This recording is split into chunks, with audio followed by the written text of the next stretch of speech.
ওমর রাদিয়াল্লাহু আনহু স্মরণ করে দিলেন, ইয়া রাসূলুল্লাহ, ইয়া হাবিবাল্লাহ, সূরা তাওবায় আল্লাহ রাব্বুল আলামিন বলে দিয়েছেন, ইস্তাগফির লাহুম আও লা তাস্তাগফির লাহুম, ইন তাস্তাগফির লাহুম 70 মাররাতান ফালান ইয়াগফিরাল্লাহু লাহুম আল্লাহু লা ইয়াহদিল কওমাজ জালিমিন।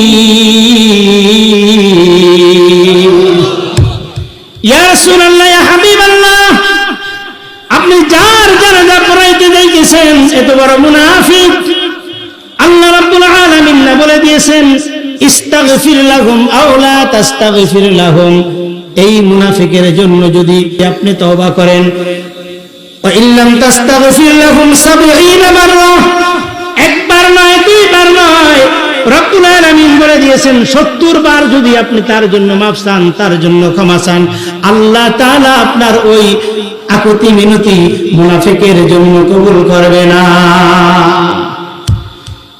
আমার নবী বলেন, হে ওমর, তুমি আমাকে স্মরণ করে দিয়েছো, আমার তো স্মরণ আছেই, কিন্তু আমি তো রাহমাতুল লিল আলামিন, ওমা আরসালনাকা ইল্লা রাহমাতাল লিল আলামিন।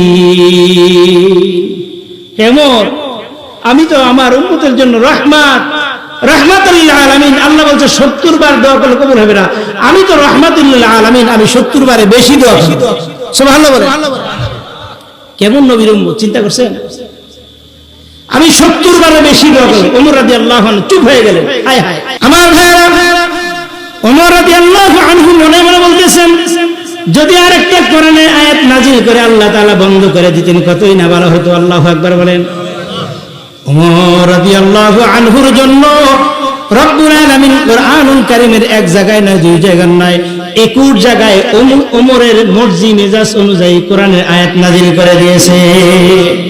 জানাজা হয়ে গেল, জানাজার জন্য দাফনের জন্য সামনে আগাইতেছে রাসূল আকরাম সাল্লাল্লাহু আলাইহি ওয়াসাল্লাম, আগাইতেছে।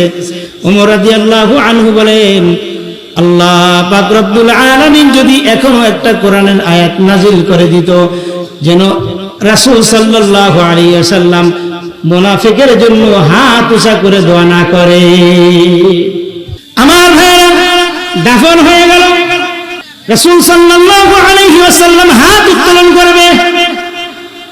এই মুহূর্তে আল্লাহ রাব্বুল আলামিন জিবরাইল আলাইহিস সালাতু ওয়াস সালামকে বললেন, হে জিবরাইল, চলে যাও মদিনার ওই জমিনে।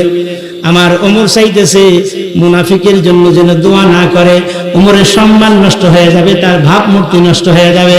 যাও তাড়াতাড়ি চলে যাও, আমার হাবিব সাল্লাল্লাহু আলাইহি ওয়াসাল্লামকে মুনাফিকের জন্য দোয়া যেন না করে এই আয়াতটা শুনায় দাও। জোরে বলুন না সুবহানাল্লাহ। ওয়ালা তুসাল্লি আলা আহাদিন মিনহুম মাতা আবাদান ওয়ালা তাকুম আলা কবরিহি।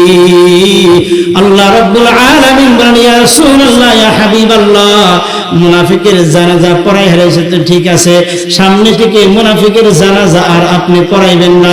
শুধু তাই নয়, মুনাফিকের জন্য আপনি হাত উত্তোলন করে আল্লাহ তাআলার কাছে আর দোয়া করবেন না। তাহলে বোঝা গেল মুনাফিক বড় মারাত্মক জিনিস, ঠিক কিনা বলেন? কাফের, ইহুদি, নাসারা, খ্রিস্টান, নাস্তিক গুলা যাবে জাহান্নামের বিভিন্ন স্তরে, মুনাফিক যাবে জাহান্নামের সর্বনিম্ন স্তরে।